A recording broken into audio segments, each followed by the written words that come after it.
স্ত্রীকে হাত খরচ দেয়া জরুরি কি জরুরি নয়, এটা অনেকের মনের প্রশ্ন। অনেকেই মনে করেন যে স্ত্রীকে আবার হাত খরচ দিব কেন, তাকে তো সমস্ত খরচ দেয়াই হচ্ছে। বিশেষ করে যেসব স্ত্রীরা কাজ করেন না, বাইরে চাকরি করেন না, তাদের কথা বলছি। আবার অনেকে মনে করেন যে না, তার তো পার্সোনাল কিছু খরচ থাকতে পারে, সুতরাং তার কিছু হাত খরচ দেওয়া দরকার। এই হাত খরচ নিয়ে হাজব্যান্ড ওয়াইফদের মধ্যে একটা যন্ত্রণার সৃষ্টি হয়, অসন্তোষ তৈরি হয়, এবং এই অসন্তোষটা কখনো কখনো অনেক খারাপ দিকে টার্ন করে।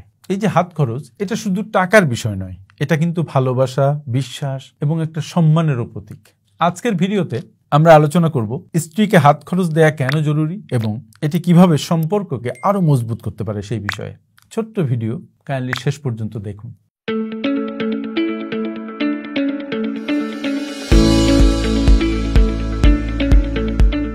হাত খরচের আসলে বেশ গুরুত্ব আছে। স্ত্রীকে হাত খরচ দেওয়া আসলে এক ধরনের ভালোবাসা এবং সম্মান প্রকাশের মাধ্যম। এই যে হাত খরচ, এটা স্ত্রীর ব্যক্তিগত স্বাধীনতা নিশ্চিত করে। তিনি নিজে যা চান সেটা কিনতে পারেন বা নিজের মতো করে কিছু করতে পারেন, খরচ করতে পারেন, এবং এটা স্ত্রীর মধ্যে এক ধরনের আত্মবিশ্বাস তৈরি করে। তিনি ভাবতে পারেন যে তিনিও সংসারের একজন সমান অংশীদার। আর স্ত্রী, ওই যেটা বললাম, যদি গৃহিণী হন তাহলে তার একটা আর্থিক স্বাধীনতা থাকা আসলে দরকার, কারণ এটা হচ্ছে সম্পর্কের ভারসাম্য রক্ষায় অনেক সহায়তা করে। আর হাত খরচ দেওয়ার মাধ্যমে যেটা হয়, এটা সম্পর্ককে আরো মজবুত করতে পারে। মূলত বলা হচ্ছে যে এটা ভালোবাসা বাড়ায়। এটি স্ত্রীকে বোঝায় যে স্বামী তার প্রয়োজনকে ইগনোর করছেন না, গুরুত্ব দিচ্ছেন। ঝগড়াঝাটি কমাতেও হেল্প করে এটা।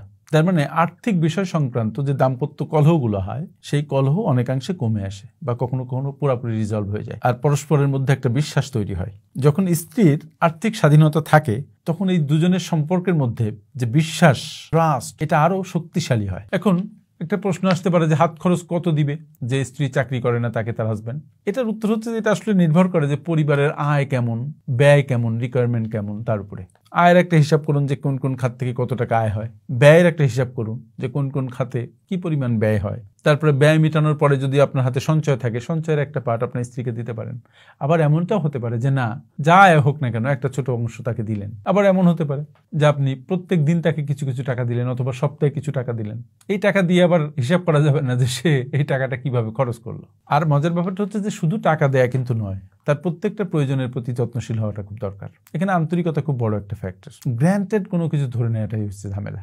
স্ত্রীকেও বোঝা দরকার, স্বামীকেও বোঝা দরকার। এখন মজার ব্যাপার হচ্ছে, যদি স্ত্রী চাকরি করেন তাহলে তাকে হাত খরচ দিবেন না। আমার মনে হয় স্ত্রী যদি চাকরি করেন তো সেক্ষেত্রেও স্ত্রীকে সামান্য সামান্য হাত খরচ দেওয়া উচিত। কারণ এটা কিন্তু আগেও বলেছে যে এটা আর্থিক বিষয় ছাড়াও এটা কিন্তু ভালোবাসা প্রকাশের একটা মাধ্যম, শ্রদ্ধা প্রকাশের, সম্মান প্রকাশের একটা মাধ্যম। এখন যারা হাত খরচ দেন না, তাদের জন্য কি বলা যায়? মানে অনেকে মনে করে যে স্ত্রীকে হাত খরচ দেয়াটা এটা হচ্ছে একটা অপচয়ের ব্যাপার, এটা না দেয়াটাই ভালো। কিন্তু এই ধারণাটা আসলে ভুল। স্ত্রীর হাতে কিছু টাকা থাকলে তিনি পরিবারের ছোট ছোট খরচ থাকে সেটাও সামলাতে পারেন। আলটিমেটলি তিনি সংসারের চাপ কমাতে হেল্প করেন। তবে বুঝতে হবে এটা কিন্তু কোনো কাইন্ডনেস নয়, এটা কিন্তু তার রাইট। এবং সংসারের প্রতি যে সে কষ্ট করছে তার প্রাপ্য আপনি তাকে দিচ্ছেন, তার অবদানকে আপনি সম্মান করছেন। কারণ হচ্ছে হাত খরচের টাকা কাছে না থাকলে স্ত্রীর মধ্যে এক ধরনের সংশয় কাজ করে, এক ধরনের অসন্তোষ কাজ করে, যা আলটিমেটলি সম্পর্ককে ক্ষতিগ্রস্ত করে। স্ত্রীকে হাত খরচ দেয়া শুধু টাকার বিষয় নয়, এটা আবার বলি যে এটা হচ্ছে যত্ন, ভালোবাসা ও পারস্পরিক সম্মানের একটা বিষয়। আপনার স্ত্রী আপনার জীবনের এক অপরিহার্য অংশ। তার প্রয়োজন ও অনুভূতিকে সম্মান করা দরকার। আপনার মতামত কি? আপনি কি মনে করেন স্ত্রীকে হাত খরচ দেওয়া উচিত? নিচে আপনার কমেন্ট শেয়ার করুন।